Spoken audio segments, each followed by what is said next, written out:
Сайн байна уу? Намайг Намун Байгаль гэдэг. Би Чех дэх Монгол оюутан залгуусын холбооны гишүүн. Одоогоор ахлах сургуулийн төгсөх ангийн сурагч. Өнөөдөр би та бүхэнд Чех улсын сургуулийн тогтолцоо буюу боловсролын системийн талаар ярьж өгөх болно. Тайлбарлах болно. Тэгэхээр энэ мөн Чех улсад боловсролын 4 үе шат байдаг. Зэрлэгийн боловсрол, цэцэрлэгийн боловсрол, бага дунд сургуулийн боловсрол, ахлах сургуулийн боловсрол ба их дээд сургуулийн боловсрол гэж. Сургуулийн өмнөх боловсрол буюу Предшкольным взделаний үнд цэцэрлэг тооцогддог. Цэцэрлэг нь 3-аас 6 насны хүүхдүүд хамрагддаг. Сургуулийн хугацаа нь бол нийт 3 жил. Өмнө нь бол цэцэрлэгийн боловсрол нь сайн дураар хамрагдах боловсрол байсан. Гэвч хэдэн жилийн өмнөөс хууль өөрчлөгдөд хүүхэд ер нь сургуульд орохоос өмнөх жил дор хаяж 1 жилийн хугацаанд цэцэрлэгт заавал явж үзсэн байх ёстой гэж шинээр хууль гарсан. Төлбөрийн хувьд гэвэл цэцэрлэг улсынхч бай, хувийн цэцэрлэгч байсан бай. Цэцэрлэгийн төлбөр гэж сар тутам төлбөр төлдөг, хоолны төлбөр төлдөг. Мөн цэцэрлэгээс гадуур хүүхдүүдийг зугаацуулах, зоопарк явах, зугаалханд явах, ямар нэгэн кино үзэгч гэх мэт энэ зардлуудын төлбөрийг бас жилд нэг удаа эцэг эхнээс хороож авдаг. Тэгэхээр нийт сургуулийн хугацаа нь бол 3 жилийн хугацаа байдаг. Харин сүүлчийн жил нь цэцэрлэгийн төлбөрийг улсаас даадаг байгаа. Тэгэхээр эцэг эхнэр сүүлчийн сургуулийн өмнөх жилд цэцэрлэгийн мөнгө гэж бол төлдөггүй, зөвхөн хоолны төлбөрийг төлдөг. Тэгээд сургуульд орохоос өмнөх жилд нь цэцэрлэг бүрт мэрэгжлийн сэтгэл зүйч ирээд хүүхдүүдтэй хамтран ажиллаад тэднийг ажиглаад дараа жилээс шууд сургуульд ороход бэлэн байна уугүй юу гэдгийг нь тогтоодог. Ялангуяа манай Монгол хүүхдүүд шгэлтгүй өөр гадаад хүүхдүүд ингээд өөр соёлд ингээд зэрэг өсөж байгаа хүүхдүүд байна шүү дээ. Гэртээ монголоор яриад сургууль дээр цэцэрлэг дээрээ чех хэлээр яриад ер нь бол хилд орох ингээд явцсан ч юм уу нэг арай удаан байдаг.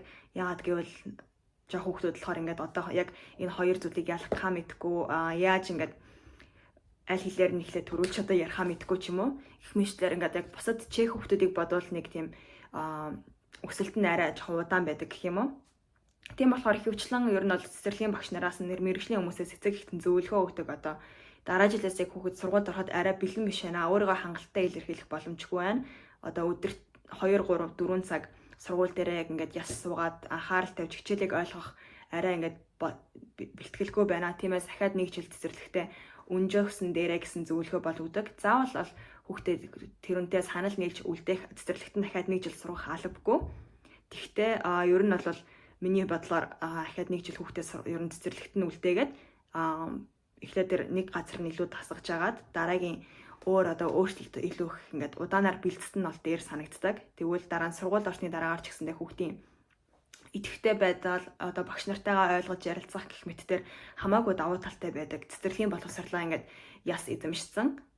Чех, Монгол гэсэн хэлнүүдэд ч гэсэндээ хоорондоо ялгаад гэртээ нэг аав ээжтэйгээ ярихаа мэддэг. Сургууль дээрээ найзуудтайгаа чехээр ярихаа мэддэг. Иймэрхүү болсон цагтаа хүүхэд сургуульд орсон бол арай дээр байдаг.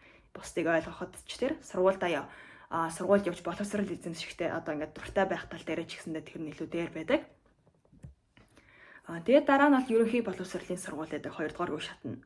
Ерөнхий боловсролын үе шат нь бол заавал хамрагдах боловсрол. Монголд ч гэсэндээ тийм байдаг. Ерөнхий боловсролын сургууль нь чехээр Základní школа гэж хэлдэг. Үүнд сургуулийн хугацаа нийт 9 жил 6-аас 15 насны хүүхдүүд сурдаг. Тэгээд ерөнхий боловсролын сургууль нь 2 хэсэгт хуваагддаг. Бага анги болон дунд анги. Бага анги нь 1-ээс 5 дугаар анги, дунд анги нь 6-аас 9 дугаар ангийн хүүхдүүдийг хэлдэг. Энэ бол Монголтай бас адилхан. Тэгээд улсын сургууль байдаг, хувийн сургууль байдаг, эсвэл ямар нэгэн сүмийн сургууль ч юм уу гэсэн сургуулиуд байдаг.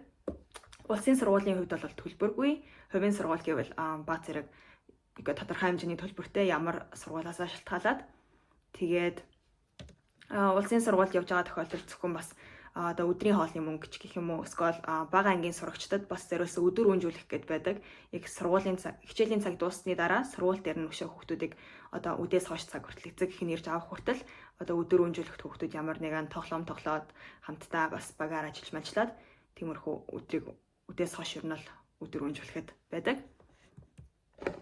Тэгээд ерөнхий боловсролын сургуулийн хичээлийн жил нь Монголтай адилаар 9 сарын 1-ээс эхэлдэг. Тэгээд дараах оны 6 сарын 30 хүртэл үргэлжилдэг. Тэгэхээр зуны амралт бол 2 сарын хугацаатай байдаг гэсэн үг. Монголыг бодвол 1 сараар бага. Тэгээд хичээлийн жил нь 2 хагас жил хуваагддаг ба сурагчдад хагас жил болгон хагас жилийн эцэст нь дүнгийн хуудас олгогддог. Тэр дүнгийн хуудсан дээр ер нь бол хүүхдүүд хагас жилийн турш одоо ингээд бүх хичээлээсээ тогтмолоор дүнгууд аваад 7 хоногт нэг удаа шалгалт бичээд ч юм уу эсвэл ямар нэгэн өөр илтгэл тавиад өөр ямар нэгэн активита хийгээд дүнгууд авдаг. Тэр дүнгууд нь бодогдоод яг хагас жилийн эцэст хичээл бүрээс юм одоо бисгэд чанигээд хуудас дээр хүүхдүүдийн одоо тэр сургалтын амжилтыг харуулсан тийм дүнгууд ирдэг. Одоо математика, чешгина гэд өөр хичээлүүдээс. Хичээл тус бүрээс. Тэгээд дүнгийн хуудсанд нь хичээл тус бүрийн тэр дүнгуудыг 1-5 хүртэл онооны жагсаалтаар гаргадаг. Одоо Монголд бол ABC эсвэл хуваар үнэлдэг шүү дээ. Энэ болохоор 1-5 хүртэл. Тэгээд хуучны хүмүүс бол 1-5 хүртэл бол Оростой адилхан гэдээ бодно. Гэхдээ эсрэгээрээ яг тэр дүнг нь бол эсрэгээрээ байдаг. Одоо 5 бол сайн дүн байхад энд нэг нь хамгийн сайн дүн. 1 сайн, 5 нь хамгийн муу гэсэн үг. 1-5 хүртэл. Тэгээд бага ангид төгсөөд хүүхдүүд тухайн сургуультай ерөнхий боловсролынхаа сургуультай үргэлжлүүлээд дунд ангидаа ороод 9 дугаар анги хүртлээр сурах уу? Эсвэл бол 8 жилийн сургаалттай гимназиумд элсэг шалгалт өгөөж орох уу гэсэн хоёр сонголттой байдаг. Хэрвээ тухайн ерөнхий боловсролын сургуультай үргэлжлүүлээд 9 дугаар анги хүртлээр сурья гэж шийдсэн тохиолдолд 9 дугаар ангиа төгсөх жилдээ ахаад шийдвэр гаргах хэрэгтэй байдаг. Цаашнаа ямар ахлах сургуульд орох вэ гэдгээ шийднэ.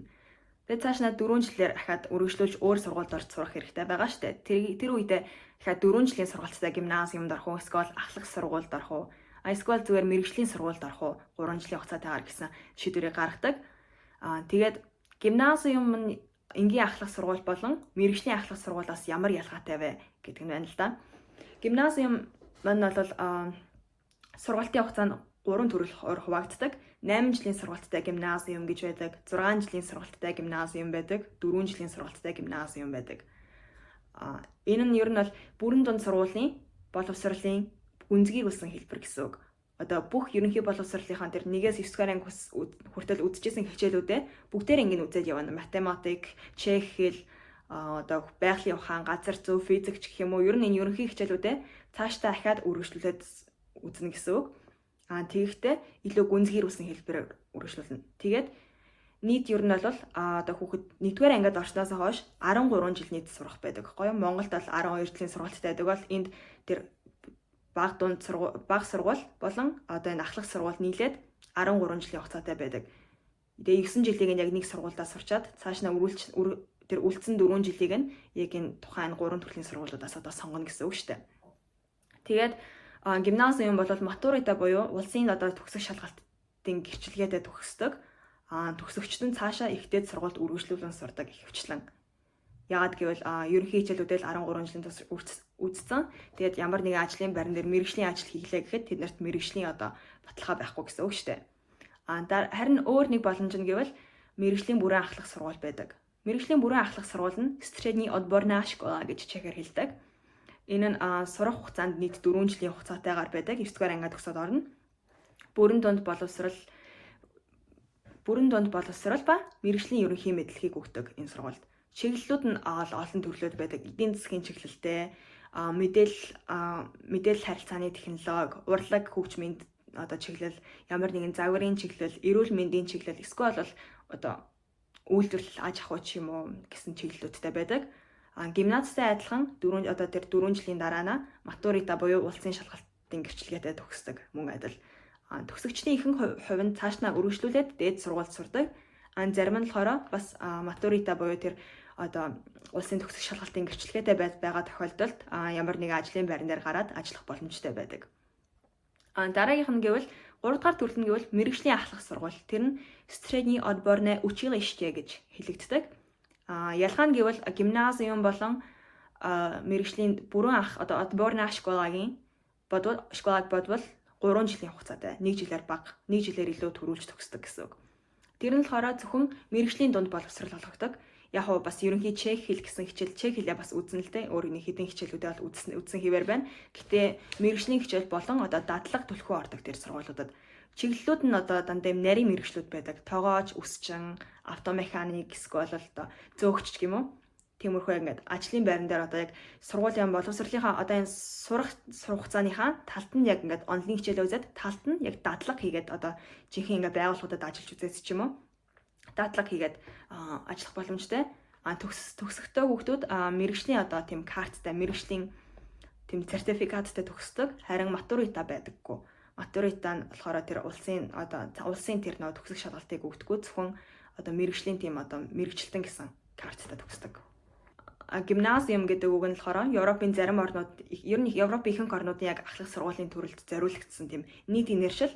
Тэр нь грекийн гимназион гэдэг үгнээс, эртний үгнээс гаралтай. Тэр нь болохоор эртний грект залуу эрэгтэйчүүдийн бие бялтар болон оюун санааны боловсрол эзэмшдэг байсан газрын нэрлэл байсан.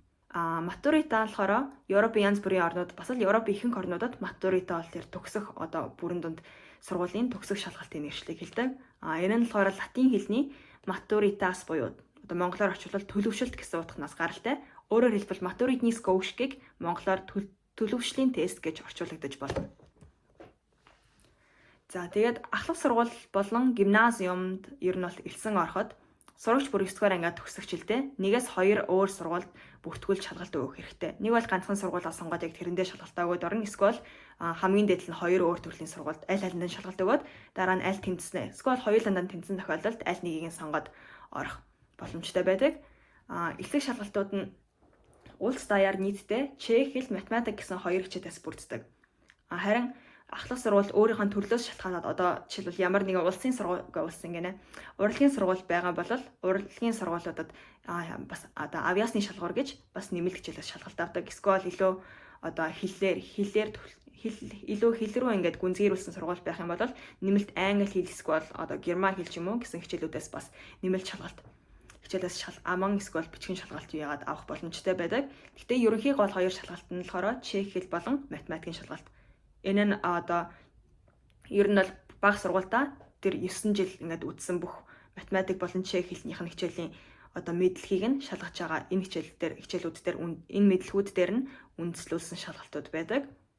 Эдгээр шалгалтнаас гадна сурагчийн сүүлийн 2 хичээлийн хагас жилийнх нь дүнгийн голчоос хамаарч нийт оноо нь бодогдно. Тэгэхээр одоо тал нь ингээд чех хэлний шалгалтын оноо, тал нь математикийн шалгалтын оноо, ахаад нэг жижигхэн хэсэг нь тэр одоо сурагчийн 8 дугаар ангийнхан сүүлийн хагас жил, 9 дугаар ангийнхан эхний хагас жилийн оноо гэсэн энэ бүгдээрнгээс нь бүрдэж оноо тооцогддог. Тэгээд онооныхон дагуу ингээд жагсаалт гаргадаг байгаа сургууль нь тэнцсэн болон тэнцээгүй хөхтэйгээд. Хоёр сургууль шалгалт өгөөд хоёуланд нас тэнцээгүй тэнцэхгүй тохиолдол ч гэсэндээ байна. Тэглээгээд хүүхэд 9 дугаар ангийн зөвхөн бага сургуулийн боловсралтай болол ямар нэгэн цаашнаа үргэлжлүүлж сурах боломжгүй гэсэн үг бол ерөөсөө биш. Энэ нийт шалгалт өгсөн сурагчдаас хэддүгээр байранд орсноос шалтгаалаад тухайн сургуулийн шалгалтын хариуны эсрэг давж залтсан бичиг илгээх боломжтой. Тэр нь юу гэсэн үг вэ гэхээр одоо тухайн сургуульд тэр гимназиумд жишээлбэл шалгалт өглөө гэж бодъё л доо. Тэнд нийт 60 хүүхдүүдийг одоо авчлаа. 60 хүүхдүүдийг аваж 2 анги онгоолно 60 хүүхд авна гэсэн мэдээлэл сургуулиас гаргасан байгаа. Харин одоо тухайн шалгалт өгсөн сурагч маань одоо 65 эсвэл 70 дугаар байр ч юм уу. Ямарч тэр улаан зурааснаас нэг жоох ингээд боломжтой нэг хитгэн үний арт орцсон байж штэ. Тэр тохиолдолд одоо ингээд эцэг гэх нь ч юм уу хүүхэд өөрөө одоо сургуулийнхаа багш нартай хамтарч агаад багш нараасаа тусламж аваад тийм одволани гэж хэлдэг тэрм цагтал бичээд давж заалцсан цагтал энэ ингээд одоо шалгалтын хариутай жишээлбэл би санал нийлэхгүй байна гэдэг нь чившилтэй санал мэдээж нийлэх ёстой.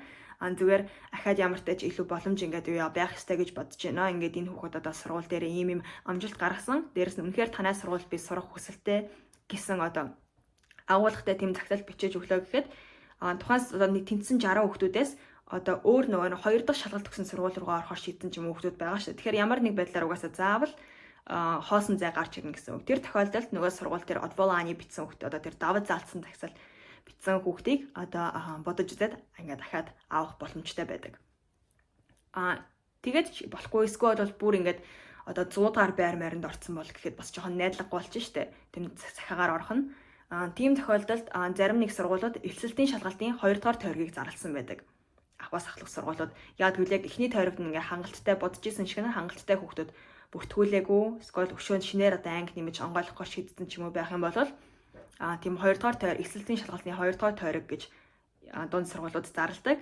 Тэр тухайн одоо зарласан сургуулиуд нэлээд их байдаг. Тэднэр лөө өөрөө холбогдоод ахиж шинээр анкета хийгээд бүртгүүлээд тэгээд шинээр ер нь бол нэг бол шалгалт өгөөд эсвэл зүгээр одоо дүнгийн голчоо харуулад эсвэл зүгээр ярилцлага өгөөд орох боломжтой. Тэр 2 дугаар тойрогт ингээд ахаад шалгалт өгч сургуулиудад бүртгүүлж байгаа тохиолдолд заавал 2хан сургууль юм уу 1хэн сургууль гэсэн хязгаарлалт бол хязгаар байхгүй хідэн ч хамаагүй. Ер нь бол бүх одоо улс даяар ингээд 2 дугаар тойрог зарласан бүх сургуульд ч ингээд бүртгэлээ өгч болно. Тэгээ хөвчлэн бол 2 дугаар тойрогт ингээд хүүхдүүд мэдээж сургуультай хоцордог. Яагаад гэвэл сургуулийн тоо болж шахих улсууд амар их маш их байдаг. Хүүхдүүдийн тооноос бол хамаагүй давцсан. Тэгэхээр хүүхэд бол ахлах сургуульгүй хоцорно гэсэн тохиолдол бол ерөөсөө бараг л байхгүй.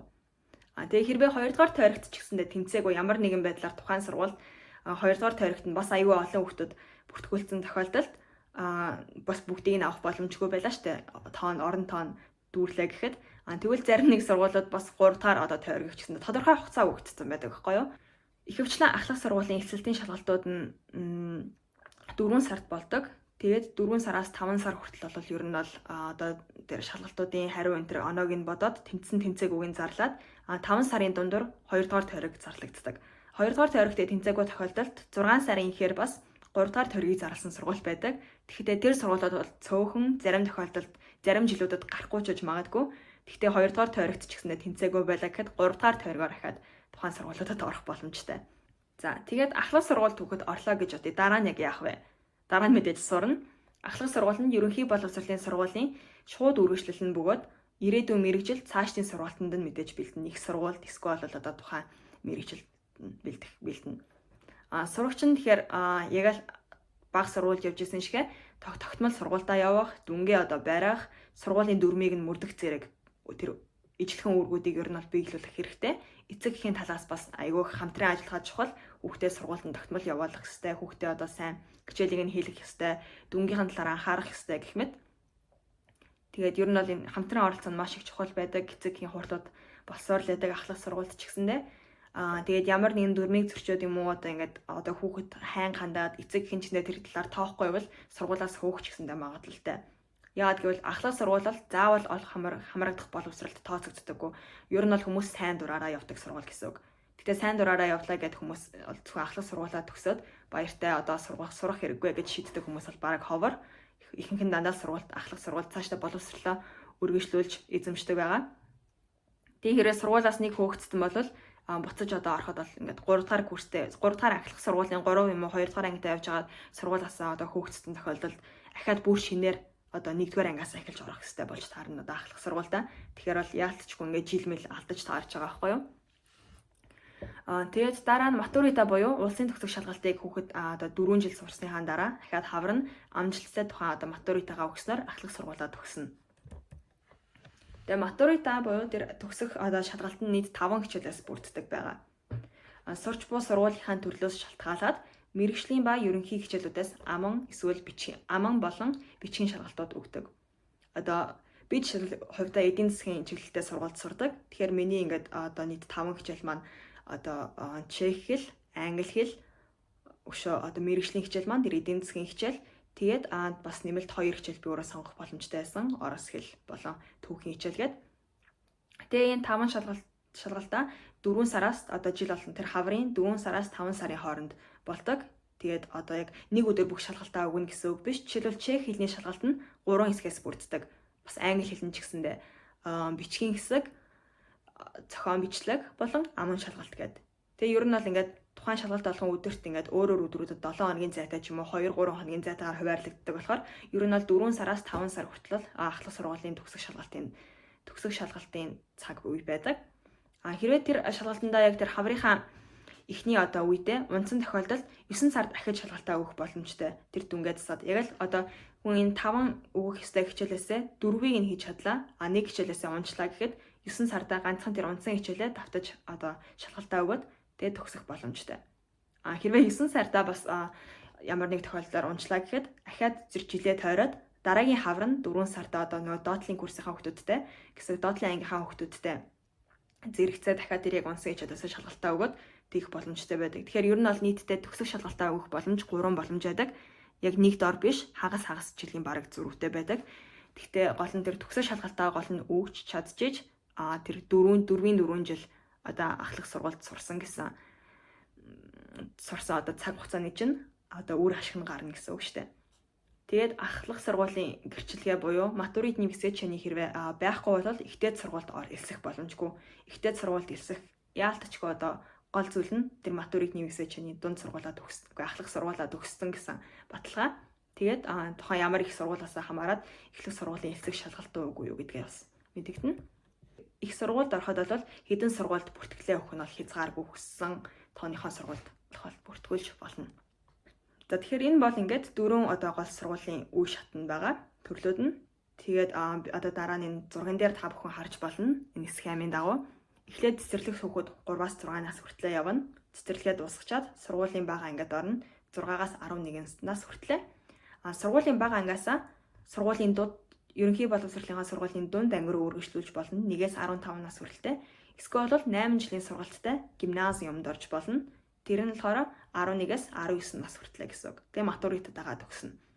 Харин эхний боломжийг дагаад сургуулийн дунд ангийнхаа 11-ээс 15 нас хүртлээр сурчаад 9-р ангиа төгсчөөд 3 төрөлийнхаа сургуульд орох боломжтой. Нөгөө нэг 4 жилийн хугацаатай гимназ, эсвэл бол ахлах одоо мэрэгжлийн сургууль, ахлах сургууль, эсвэл бол мэрэгжлийн сургууль гэсэн. Тэгээд мэрэгжлийн сургуулийг одоо 3 жилийн хугацаатай сурч төгсчөөд цааш нь гэхдээ их сургуульд ингээд сурах хүсэлтэй байна гэдгээ одоо эсвэл тухаарад ч юм уу зүгээр их сургуульд ингээд орох хүсэлтэй гэдгээ мэдсэн тохиолдолд төгсөлтийн дараах сургууль гэж яг тусдаа сургууль байдаг. Энэ мэрэгжлийн сургууль төгсөлтийн дараах сургууль одоо энэ матуританд бэлдэх гээд тэр нь болохоор 2 жилийн сургуультай тусдаа сургууль байдаг. Настав Бовас студиум гэж хэлдэг хаа. Настав ба гэж юу нь хэлдэг. Тэгээд тэр нь болохоор 18-аас 20 нас хүртэл сурдаг. Гэхдээ тэрнээс арай хожим ч гэсэндээ ер нь бол бүртгүүлээд орж болно. Тэгээд 2 жилийн хугацаанд айгүй ингээд тийм шахсан маягаар, гүнзгийрүүлсэн маягаар одоо хичээлүүдээ өмнөх одоо 4 жилдээ үзээгүй хичээлүүдээ нөхөж үзээд матурита буюу тэр төгсөх шалгалтыг өгөх шалгалтандаа гол нь бэлдээд тэр шалгалтаа өгснийхаа дараа ихтэй сургуульдаас орох боломжтой. Тэгээд ихтэй сургуульд ер нь бол бакалаврын зэрэг инженер, эсвэл магистр, эсвэл докторат гэсэн одоо тухайн өөрөө хэр удаан сурахаасаа хамаарат энэ зэргийн одоо degree авч болно. За тэгээд ер нь бол энэ миний талаас бүх зүйл. Та бүхэнд анхаарал тавьсанд баярлалаа. Баяртай.